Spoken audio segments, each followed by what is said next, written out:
Isso não é mágica. Aqui trabalha um bem disponível em grande quantidade, em qualquer lugar. O trabalho é realizado por ar, mais precisamente ar comprimido.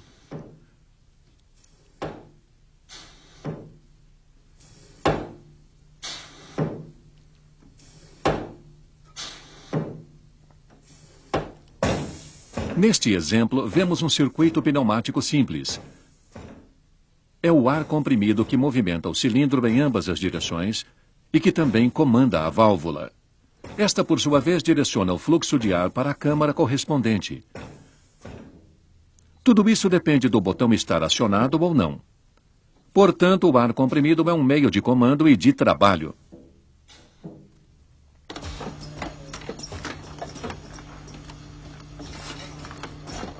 O ar pode ser utilizado tanto para a realização de trabalho como para a pilotagem de válvulas. A pneumática tem inúmeras vantagens. A pneumática é rápida. Em dispositivos de montagem automáticos, por exemplo, pode-se atingir a alta repetibilidade.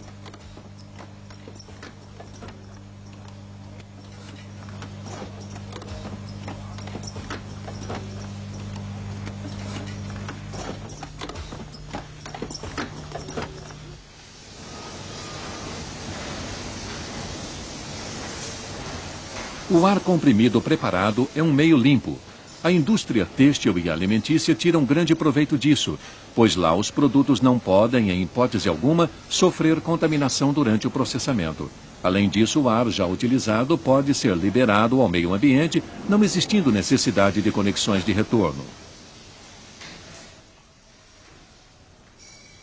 Na produção em sala limpa, frequentemente são utilizadas instalações pneumáticas.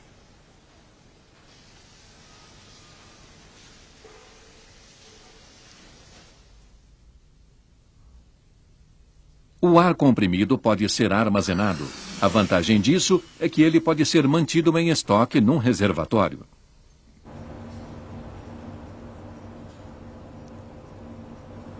O ar comprimido não é sensível a oscilações de temperatura. Esse é mais um motivo que contribui para a alta confiabilidade na operação de instalações pneumáticas. Graças a essas características, os sistemas pneumáticos, quando comparados com outros, muitas vezes oferecem soluções técnica e economicamente mais interessantes.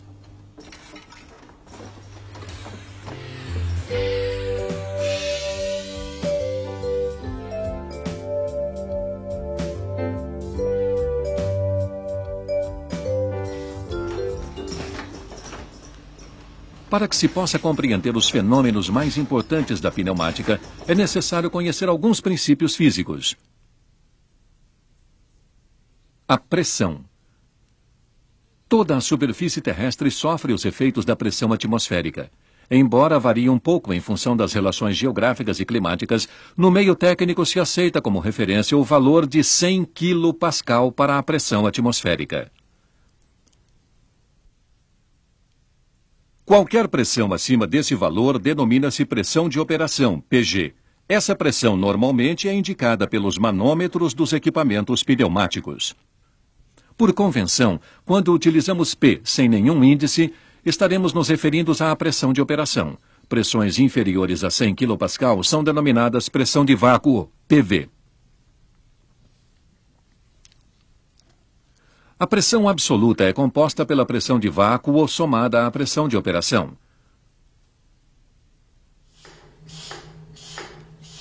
O ar pode ser comprimido. O ar comprimido e, portanto, sua energia podem ser armazenados. O ar comprimido tem a tendência de expandir-se após sofrer compressão. Assim, a energia armazenada é novamente liberada, podendo ser convertida em trabalho mecânico. Portanto, a energia utilizada para movimentar o êmbolo do compressor foi transferida para o ar comprimido e armazenada no interior do balão. Em seguida, pôde ser convertida em energia cinética no movimento do carrinho. Outro exemplo, agora sem reservatório intermediário. O trabalho humano de bombear é convertido em trabalho mecânico com o qual se levanta a carga, uma vez que a energia armazenada no ar comprimido é transferida a um cilindro pneumático.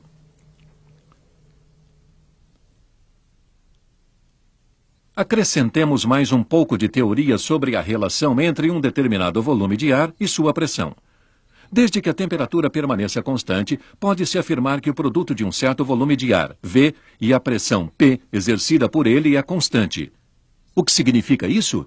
Neste recipiente há uma quantidade determinada de ar, ou seja, 2 litros submetidos apenas à pressão atmosférica de 100 kPa. Numericamente, 2 litros vezes 100 kPa igual a 200. Se o volume for comprimido à metade, ou seja, para 1 litro, o ar estará submetido a uma pressão de 200 kPa. Portanto, 1 litro vezes 200 kPa igual a 200. Se comprimirmos o ar para meio litro, teremos uma pressão interna de 400 kPa, ou seja, meio litro vezes 400 kPa igual a 200.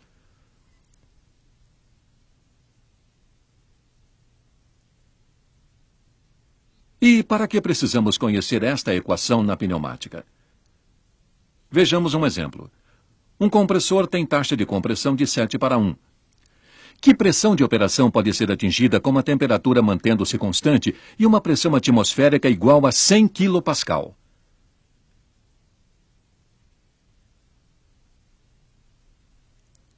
Essa fórmula indica, portanto, que os produtos são iguais.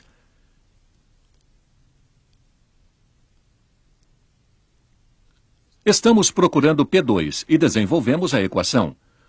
Substituindo os valores, obtemos P2 igual a 700 kPa de pressão absoluta.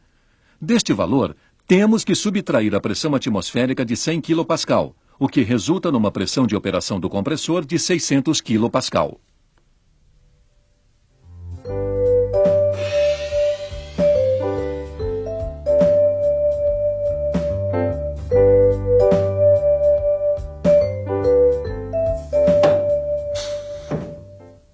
O ar comprimido necessário para a operação de instalações pneumáticas deve atender a certas exigências. Pode ser produzido por um compressor fixo ou, no caso de utilização móvel, por um compressor transportável.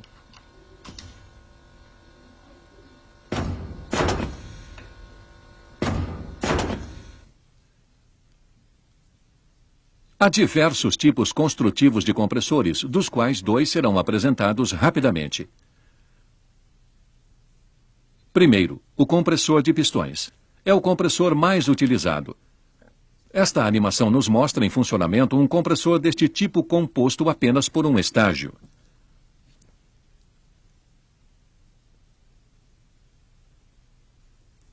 Segundo, o compressor rotativo de duplo parafuso. Neste tipo de compressor, 2 roscas sem fim engrenadas entre si deslocam o ar da entrada para a saída. Tem a vantagem de fornecer ar comprimido de modo uniforme, ou seja, sem pulsação.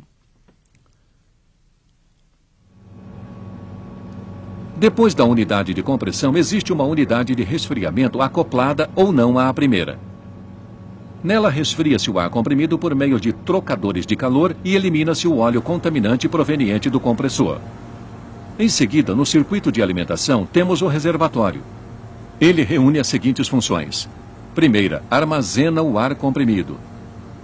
Isso faz com que o compressor não precise funcionar continuamente, apenas quando houver função. Segunda, minimiza oscilações na pressão, ou seja, mesmo com consumo variável, o fornecimento de ar acontece de maneira uniforme. Terceira, condensa a umidade contida no ar em razão do resfriamento provocado pela troca de calor do reservatório com o meio ambiente.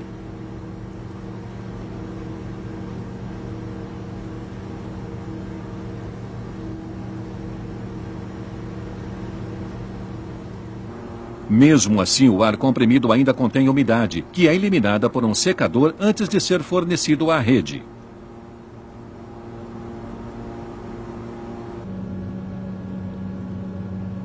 No planejamento da unidade produtora de ar comprimido, recomenda-se o superdimensionamento da capacidade da rede em relação ao consumo previsto.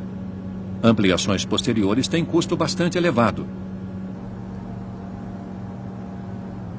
A disposição correta aliada ao bom dimensionamento da tubulação de ar comprimido são fundamentais para o sucesso do projeto da instalação pneumática. Na tubulação pode ocorrer condensação de umidade residual. Por este motivo, existem dispositivos de drenagem em pontos apropriados do circuito que se encarregarão de eliminar esse condensado.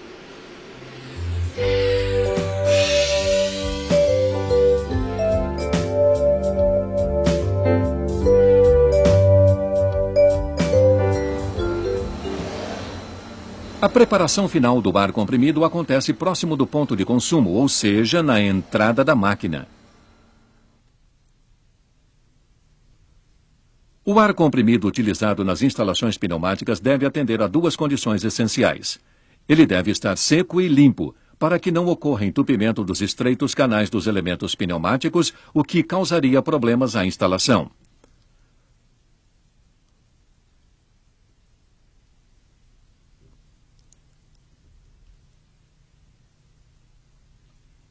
Os componentes necessários para a preparação do ar comprimido estão contidos na unidade de conservação. São eles: filtro,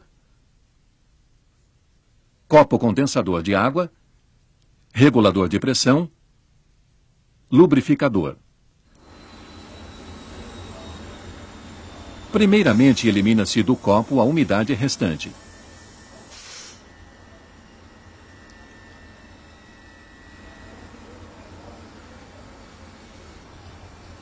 Após retirá-lo, encontramos um filtro onde ficarão retidas eventuais impurezas encontradas na tubulação, por exemplo, ferrugem. O regulador de pressão faz com que a máquina sempre esteja alimentada com uma pressão de trabalho constante. Por fim, encontramos o lubrificador de ar comprimido. Ele se faz necessário quando forem utilizados elementos pneumáticos que não possuam autolubrificação.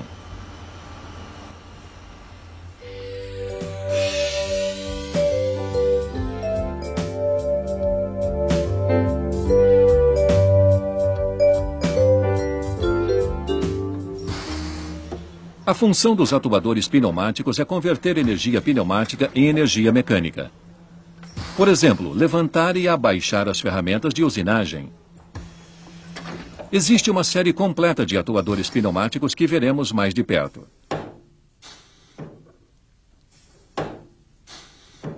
O atuador pneumático mais utilizado é o linear.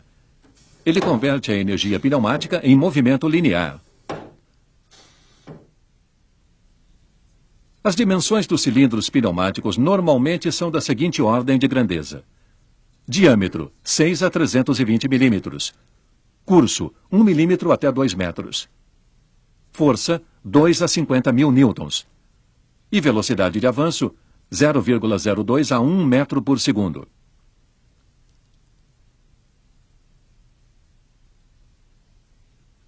O cilindro de simples ação. Este é um cilindro de simples ação com seu símbolo. Vemos representadas uma conexão e a mola de retorno. Aqui o ar pressiona o êmbolo contra a ação de uma mola.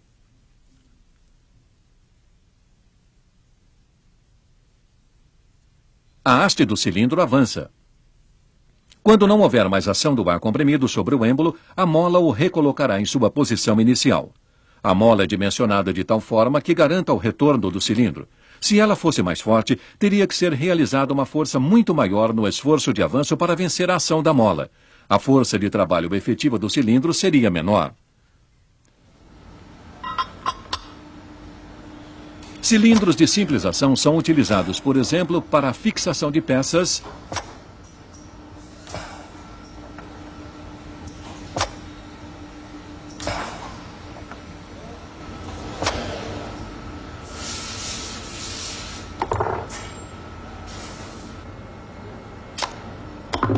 ou também na expulsão. O cilindro de dupla ação é o cilindro mais utilizado. O símbolo apresenta duas conexões, mais nenhuma mola de retorno. Aqui o movimento do êmbolo é provocado em ambos sentidos pelo ar comprimido. Isso também significa que se pode exercer força nos dois sentidos. Portanto, o cilindro consegue tanto pressionar como tracionar. No recuo do cilindro, a força efetiva é menor que no avanço. Isso se deve ao fato de a superfície do êmbolo ser reduzida pela área da secção transversal da haste. Existem alguns critérios para a escolha de um cilindro. A seguir são apresentadas as características a serem definidas no projeto. A extensão do movimento, ou seja, o curso do cilindro.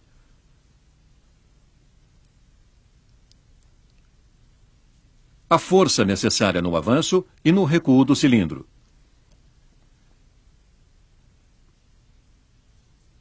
E, finalmente, a velocidade com que isso deve acontecer.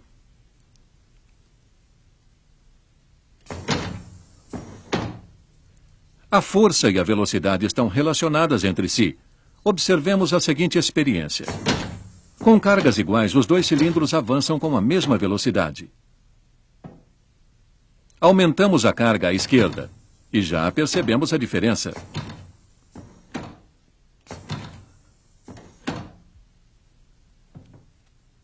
A carga é novamente aumentada e o cilindro avança ainda mais lentamente. Portanto, com a mesma pressão e o mesmo diâmetro de cilindro, a velocidade de avanço se reduz com o aumento de carga. Como regra básica, pode-se afirmar que, com 75% da carga máxima possível para um cilindro, ele ainda avança com 50% da velocidade sem carga. Uma outra experiência. Colocamos um peso como carga no cilindro. Com uma pressão de aproximadamente 380 kPa, ele avança. Aumentamos o peso. O cilindro não avança mais. Somente quando a pressão for aumentada para 600 kPa, o cilindro poderá levantar a carga maior. Portanto, mantido o diâmetro do cilindro, a pressão de trabalho e a carga estão estreitamente relacionadas.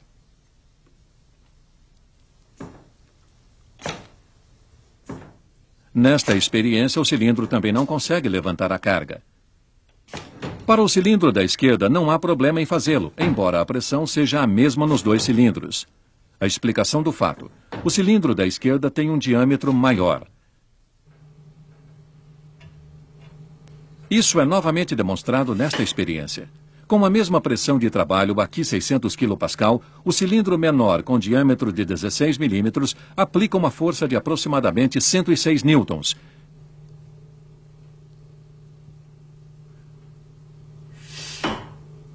Enquanto o cilindro de 25 mm de diâmetro exerce uma força de 262 newtons. Para este cilindro de 32 mm de diâmetro, a força chega a quase 420 newtons. Tudo isso levado a uma equação resulta que a força é o resultado da área do êmbolo multiplicada pela pressão de trabalho. A escolha do diâmetro do cilindro é fundamental para obter-se a força desejada.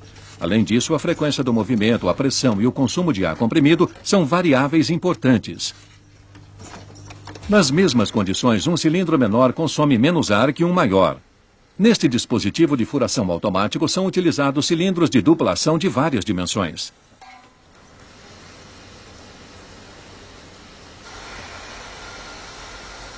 Peças são retiradas do magazine e colocadas e fixadas na posição de usinagem. As ferramentas são baixadas e levantadas.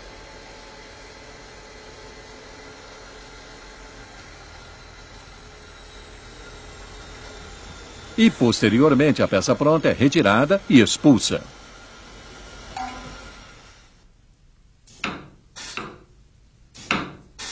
Existem aplicações nas quais não é desejável que o cilindro chegue com velocidade máxima nas posições finais.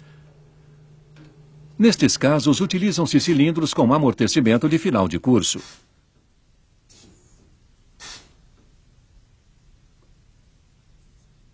Nestes cilindros, interrompe-se o escape livre de ar para o meio, pouco antes do final do curso. Cria-se, assim, um colchão de ar que amortece o movimento. Esse ar é liberado para o meio através de um estrangulamento. Normalmente, esses cilindros possuem amortecimento de final de curso regulável. Agora, alguns tipos especiais de cilindros. Este é um cilindro de dupla ação com haste passante.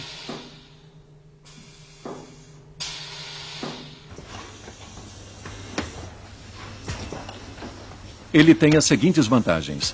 Pelo fato de a haste ter mancais dos dois lados, obtém-se um posicionamento lateral muito preciso, mesmo quando a ferramenta não estiver alinhada com o eixo da haste, como aqui.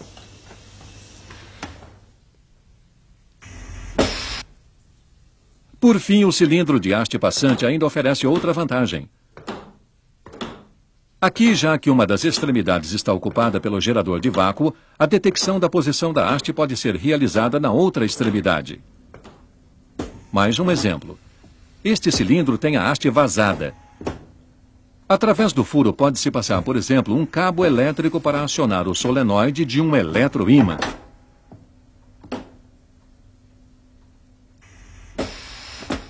Ou, como aqui, trabalhar com vácuo. Também é possível escoar-se líquidos pelo interior da haste.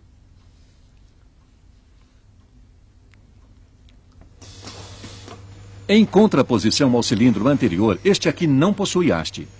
O êmbolo tem um ímã permanente em forma de anel. O mesmo acontece com o cursor externo à camisa do cilindro.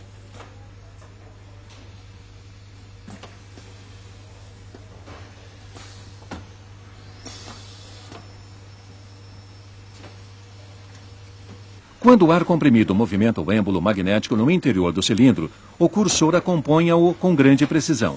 O cilindro sem haste é utilizado principalmente para cursos de deslocamento muito longos, até 10 metros.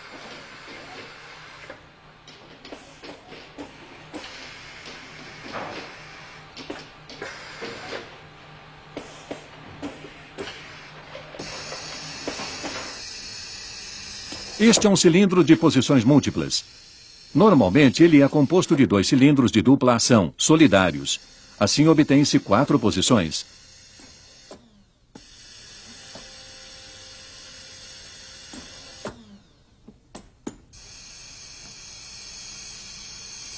A peça trabalhada passa pelas 4 posições de usinagem.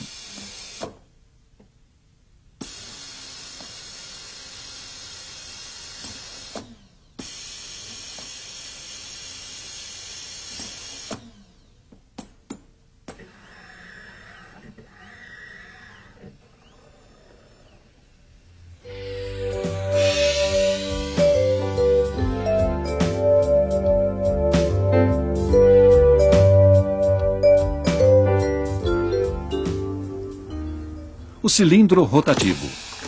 Já dissemos anteriormente que um cilindro converte a energia pneumática em linear. Isto também se aplica a este cilindro. Mas, devido à sua construção, o movimento linear é transformado mecanicamente em um movimento rotativo. A haste do cilindro possui uma cremalheira que aciona uma engrenagem.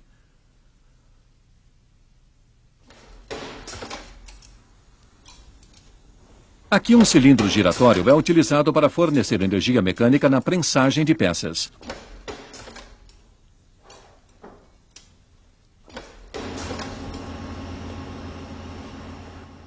No cilindro de aleta giratória, a energia do ar comprimido é transformada diretamente em movimento rotativo.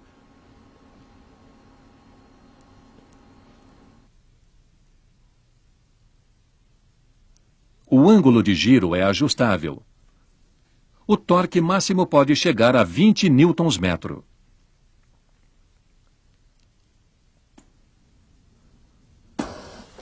Aqui o cilindro de aleta giratória aciona um braço oscilante. Neste dispositivo, ele é utilizado para virar peças.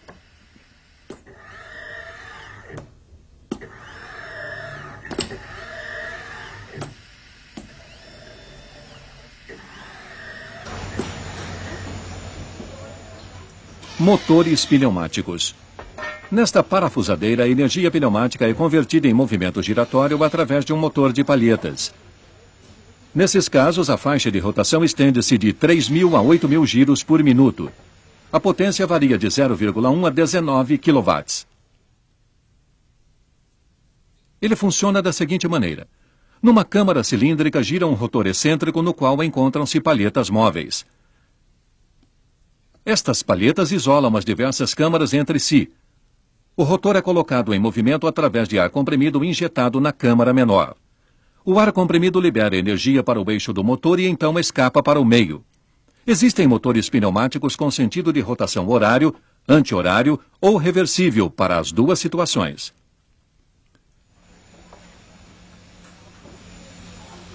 Neste local, motores elétricos têm suas tampas parafusadas. O acionamento das parafusadeiras é feito por motores de palhetas.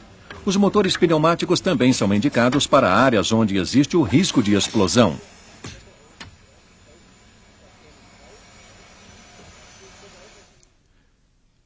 Este é o símbolo utilizado para representarmos os atuadores rotativos com ângulo de giro limitado. Ao lado, vemos o símbolo de um motor pneumático.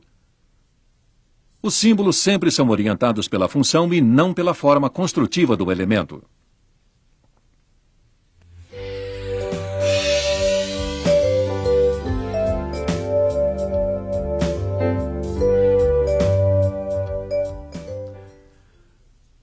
Na pneumática, as válvulas têm como funções: abrir e fechar o caminho para o ar comprimido, regular sua pressão, dosar sua vazão e, por fim, direcionar seu fluxo.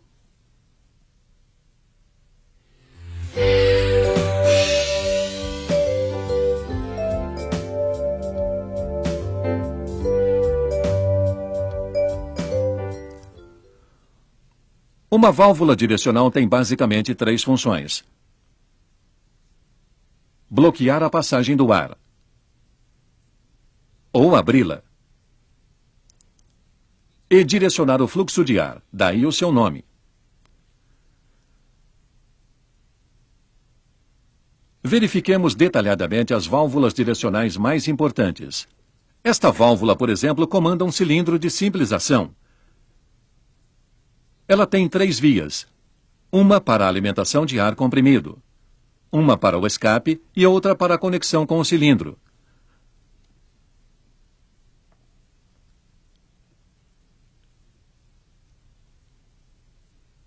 Além disso, ela tem 2 posições de comutação. Estes 2 critérios, número de posições e número de vias, dão nome à válvula. Trata-se de uma válvula direcional 3 vias, e este é o seu símbolo. Seu funcionamento. Na posição de repouso, o ar comprimido é aplicado à válvula, porém o caminho está interrompido. O cilindro está na posição de repouso. Quando a válvula é acionada, o seu carretel é deslocado. O ar comprimido agora pode chegar ao cilindro que avança. Quando a válvula é reposicionada pela mola, ao soltarmos o botão, o ar que estava retido no cilindro escapa e a alimentação é interrompida. O cilindro então retorna por ação da mola encerrada dentro dele. Válvulas direcionais 3 vias frequentemente são válvulas de assento, como apresentado aqui.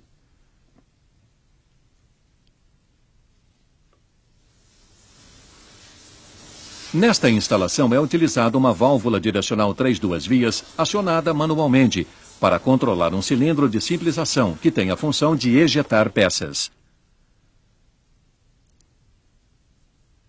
Esta é uma válvula de 5 vias. Ela também tem 2 posições, mas controla 5 vias. Este é o símbolo da válvula.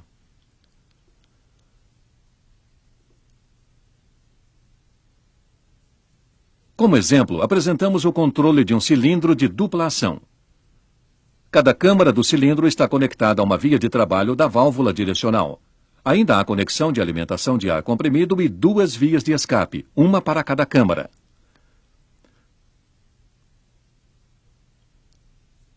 Quando a válvula é acionada, o ar comprimido vai para a câmara da esquerda, enquanto a câmara da direita é despressurizada. Ao comutarmos a válvula, as vias se invertem e o cilindro recua. Aqui o trajeto do ar comprimido é direcionado uma vez para a câmara esquerda e outra para a direita. Alternadamente, as respectivas vias de escape são bloqueadas ou liberadas. Este dispositivo de fixação mostra o comando do cilindro de dupla ação através de uma válvula direcional 5 vias de operação manual.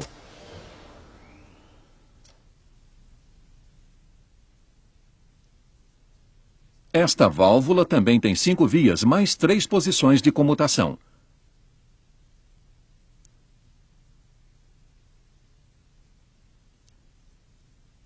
Portanto, é uma válvula direcional 5-3 vias e este é o seu símbolo.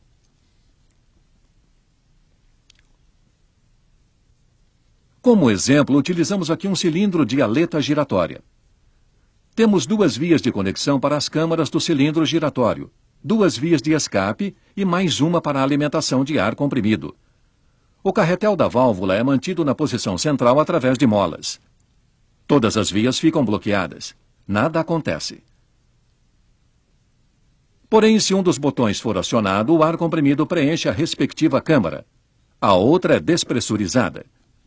Se o outro botão for acionado, a resposta será contrária, ou seja, o cilindro giratório gira no sentido inverso.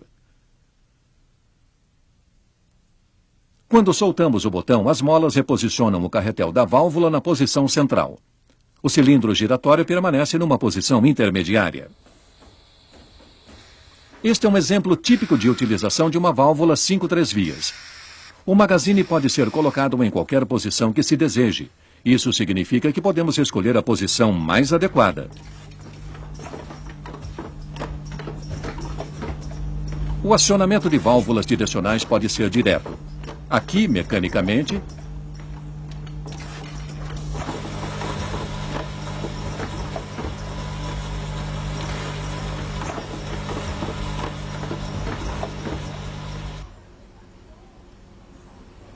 ou indiretamente através de um botão que aciona pneumaticamente uma válvula direcional.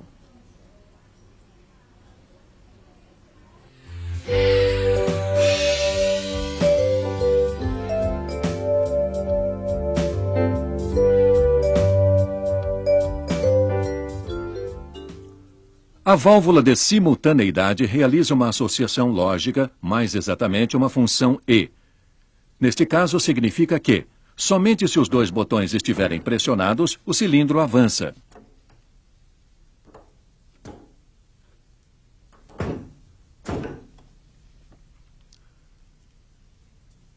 No recurso gráfico, podemos ver o funcionamento do elemento E. Ele tem 2 entradas. Se houver pressão somente em uma delas, o carretel bloqueia a passagem.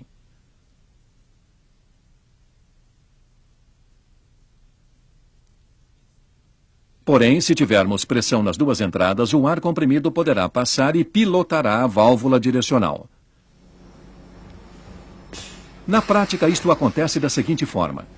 Nesta máquina são prensados mancais em suas caixas. Para baixar a prensa, são necessárias 2 condições: que haja um sinal de partida e que a alimentadora do anel de retenção do mancal esteja na posição de repouso. Caso contrário, poderia ocorrer uma colisão.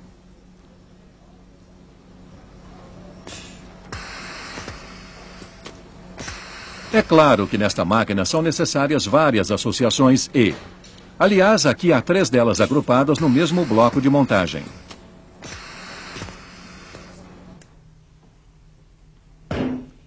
Outro tipo de associação lógica é a válvula alternadora. No nosso exemplo, isso significa que quando um ou outro botão for acionado, o cilindro avançará.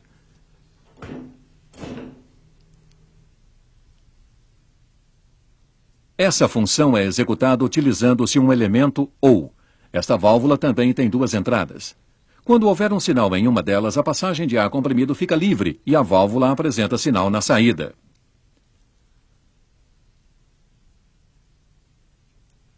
O elemento de comando, então, pode ser acionado. Se houver sinais simultâneos nas 2 entradas, aquele que chegou primeiro será dominante.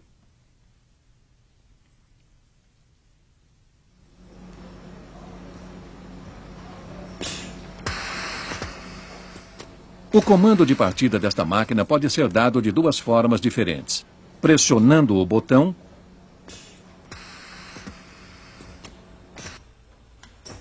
ou acionando um pedal.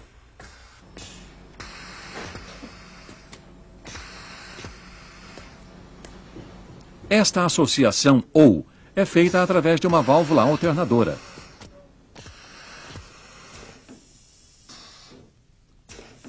A válvula de escape rápido. Localiza-se na tubulação entre o elemento de comando e o elemento de trabalho. Quando um cilindro é despressurizado, libera-se o ar de escape para o ambiente através de uma grande abertura. Assim ele escapa mais rapidamente, pois não precisa passar por tubulações longas ou orifícios apertados. O resultado disso: a velocidade do êmbolo é aumentada, como vemos no cilindro superior.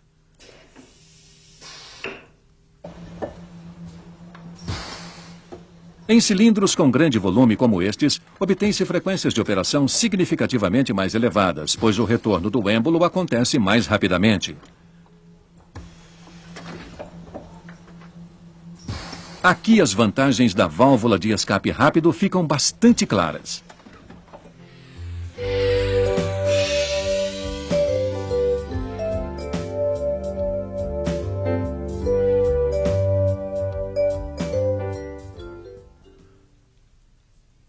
A válvula reguladora de pressão tem a função de manter constante o valor de pressão ajustável. Isso ocorre quando alteramos o volume de ar que passa pela válvula.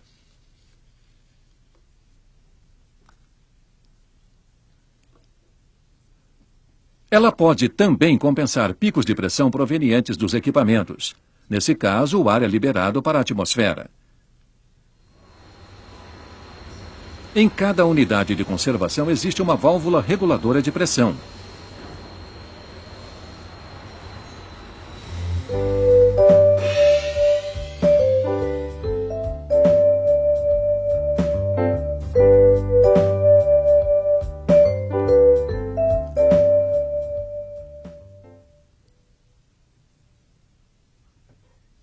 Numa válvula reguladora de fluxo, há um estrangulamento na passagem do ar.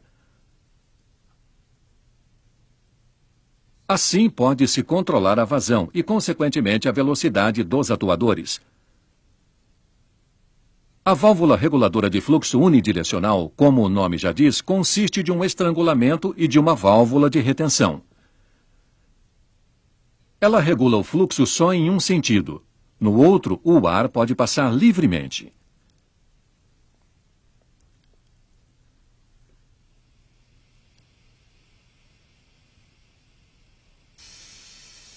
Este tipo de válvula pode ser utilizado quando se deseja o avanço lento do cilindro, porém, com retorno em velocidade normal.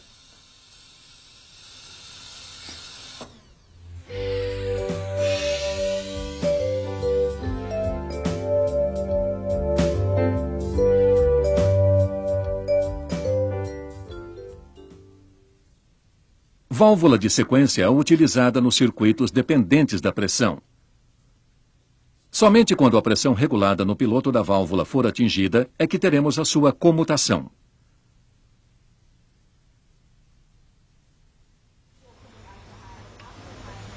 Aqui na prensagem pode-se garantir desta forma que seja obtida a pressão previamente ajustada.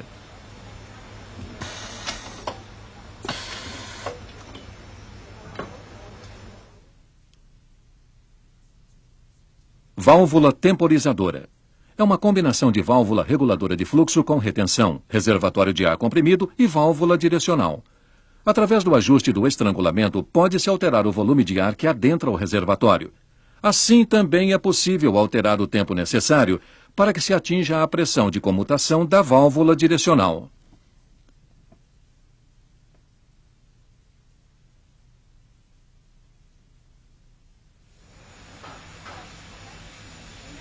Aqui, com a válvula temporizadora, pode-se garantir que o parafusamento das peças seja concluído com segurança antes que o cilindro retorne.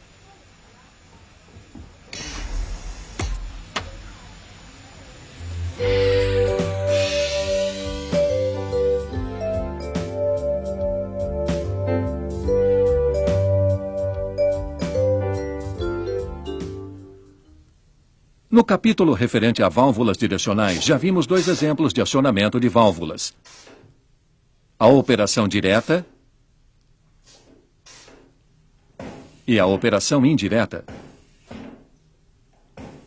Esta última é a preferida na prática, visto que o emissor de sinal e a válvula de comando podem estar fisicamente separados. Verifica-se tal exigência na maioria dos projetos mecânicos. A emissão de sinal aqui só depende do operador, ou seja, o acionamento da válvula é manual. Este método é encontrado, por exemplo, na operação de prensas.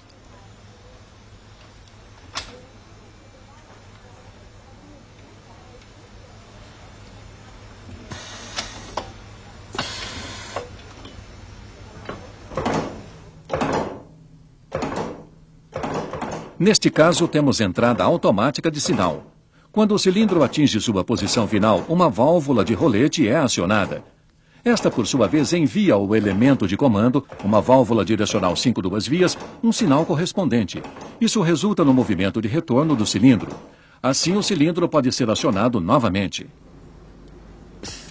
A válvula de rolete tem a função de um sensor, ou seja, ela detecta a condição e emite o sinal correspondente.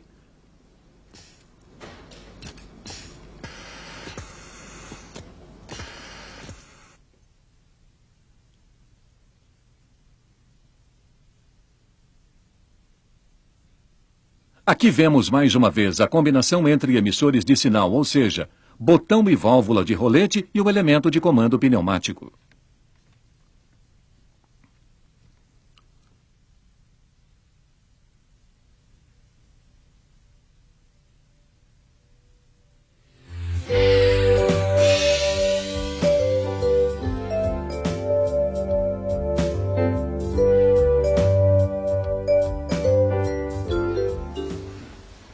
Uma instalação pneumática tem a função de realizar determinado trabalho com a ajuda de ar comprimido.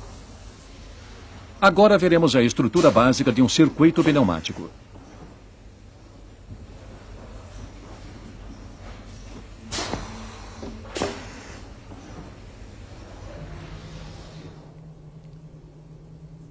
Primeiramente, encontramos na linha de alimentação da máquina a unidade de conservação.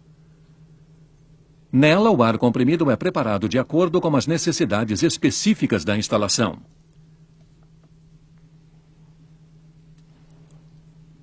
Depois vemos o elemento que realiza o trabalho, neste caso, um cilindro de dupla ação.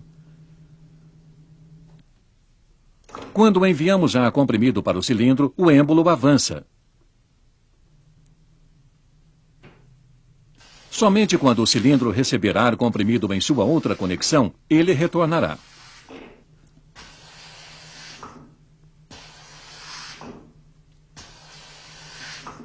Para executar essa alternância na alimentação de ar comprimido, necessitamos de uma válvula direcional.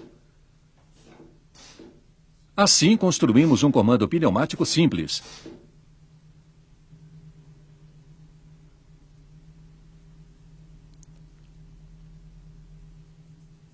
Porém, na prática, raramente ocorre o acionamento direto do elemento de comando. Isso normalmente ocorre através de elementos de sinal. No nosso exemplo, são duas válvulas direcionais de acionamento manual. Os respectivos sinais também são transmitidos ao elemento de comando através de ar comprimido. Mas aqui também se vê um outro efeito. Não existe a necessidade de mantermos os botões acionados para realizarmos o movimento. Um simples pulso comuta a válvula de comando e esta memoriza o sinal. Ampliemos um pouco mais as funções do nosso circuito. O cilindro só avançará quando os dois botões da esquerda forem pressionados. O retorno será realizado ao acionarmos o botão da direita.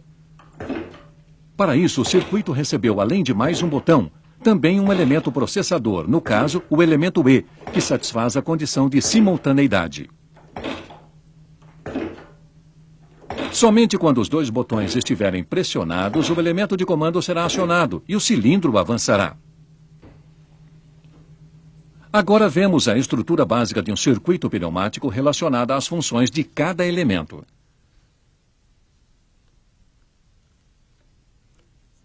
Primeiro temos a alimentação de energia e a sua preparação. Depois vêm os elementos de sinais. Eles emitem os sinais de comando. O elemento processador emite sinal somente quando todas as condições estiverem satisfeitas. No nosso caso, pressionados os dois botões, o elemento de comando receberá um sinal e permitirá, assim, o avanço do cilindro.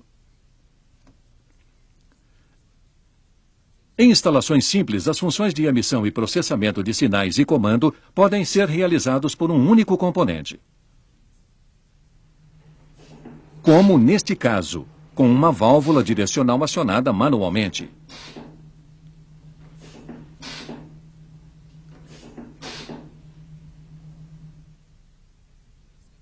Podemos agora desenhar nosso circuito pneumático. Primeiramente, a alimentação de energia e o cilindro de dupla ação no nível dos adutores. Como já vimos, precisamos de uma válvula direcional 5 duas-vias para comandá-lo.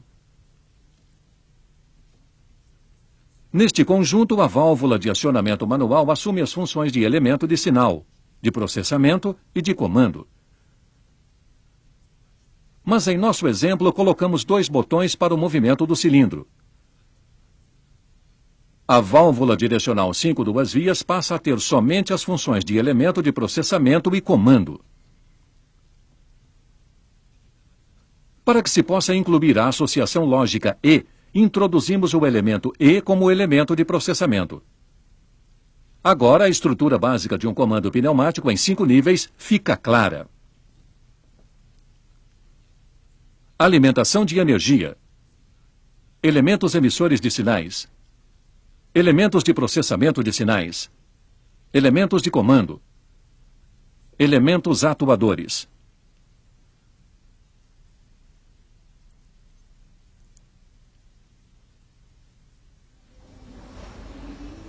Vamos transferir este esquema para a nossa máquina, localizando cada elemento. A unidade de conservação no nível da alimentação de energia.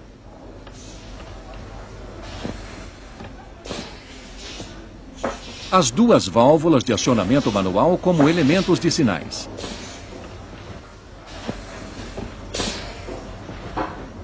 O elemento de processamento de sinais.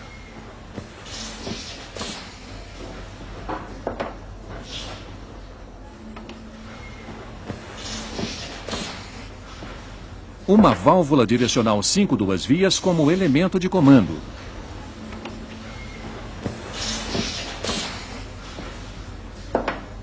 E, por fim, como elemento atuador, um cilindro de dupla ação.